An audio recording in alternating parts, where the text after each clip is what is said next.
all of the animal models that have been looked at for all the vaccines that are currently now moving into phase 3 or phase 2 trials. So there's nothing surprising so far about how these vaccines are working. They're inducing exactly the kind of responses we would expect.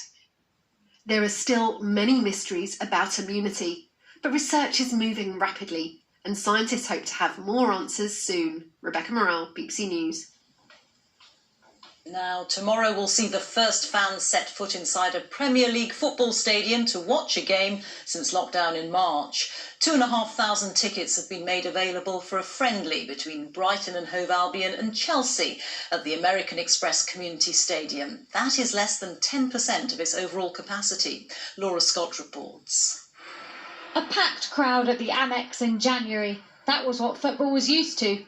Then came coronavirus, and finishing the season meant doing so without fans. Tomorrow, tentative steps will be taken to welcome crowds back when Brighton host a pre-season game against Chelsea, which will act as a pilot event. We're delighted for football that there's a game with fans. That's the most important thing, because this is the first in what we hope will be a progressive number of events to bring the stadiums back to life in full. All of the 2,500 fans allowed in here tomorrow will be spaced out. Not even families and couples can sit next door to one another.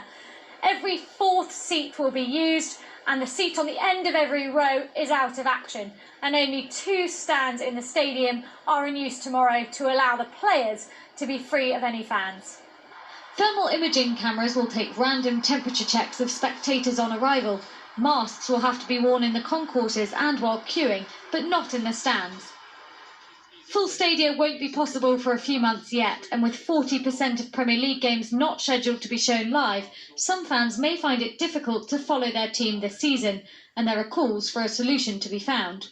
Hopefully there'll be more televised games that we can follow. I think it was great when the Premier League restarted and we had nearly every single game available. If they could at least allow season ticket holders access to some sort of stream or something, that would still be better than nothing. But those at the top of the game say they'll have to wait to see if an agreement can be reached. Be patient, use local radio and provide great live coverage of most clubs, if not all clubs up and down the country. Watch the highlights programmes, there's some great highlights programmes, and rest assured that we're doing everything we can to get them back into the stadium. Tomorrow's pilot is exciting for fans who've certainly been missed, but it will serve as an important marker of whether it is safe to welcome crowds back to live sport and how best it can be done. Laura Scott, BBC News, Brighton. Time for the weather now. Let's go over to Ben Rich. Rita, thank you very much. Good evening. Some of us have seen an awful lot of rain over the last few days. In fact, there are a couple of flood warnings in force across northeast England. Today brought some dramatic skies, some thunderstorms and even the odd funnel cloud and water spout. This one spotted off the coast of Suffolk by one of our weather watchers. But things are calming down through the weekend. It'll take a while. It's going to be a windy start. It's going to be pretty chilly as well, but it will become largely dry. Not so at the moment. A rash of thunderstorms across southern areas. This lump of heavy and persistent rain has been pushing in across parts of Yorkshire, Lincolnshire. That'll move down into the East Midlands and continue to push across eastern counties of England as we go through tonight. It's going to be pretty windy through the night as well. But the further west you are, there will be some dry weather and some clear spells developing. Because of the strength of the wind, it's not going to get too chilly. But having said that, 7 degrees in Glasgow, that is a pretty low temperature for this time of year, but a very windy start to tomorrow.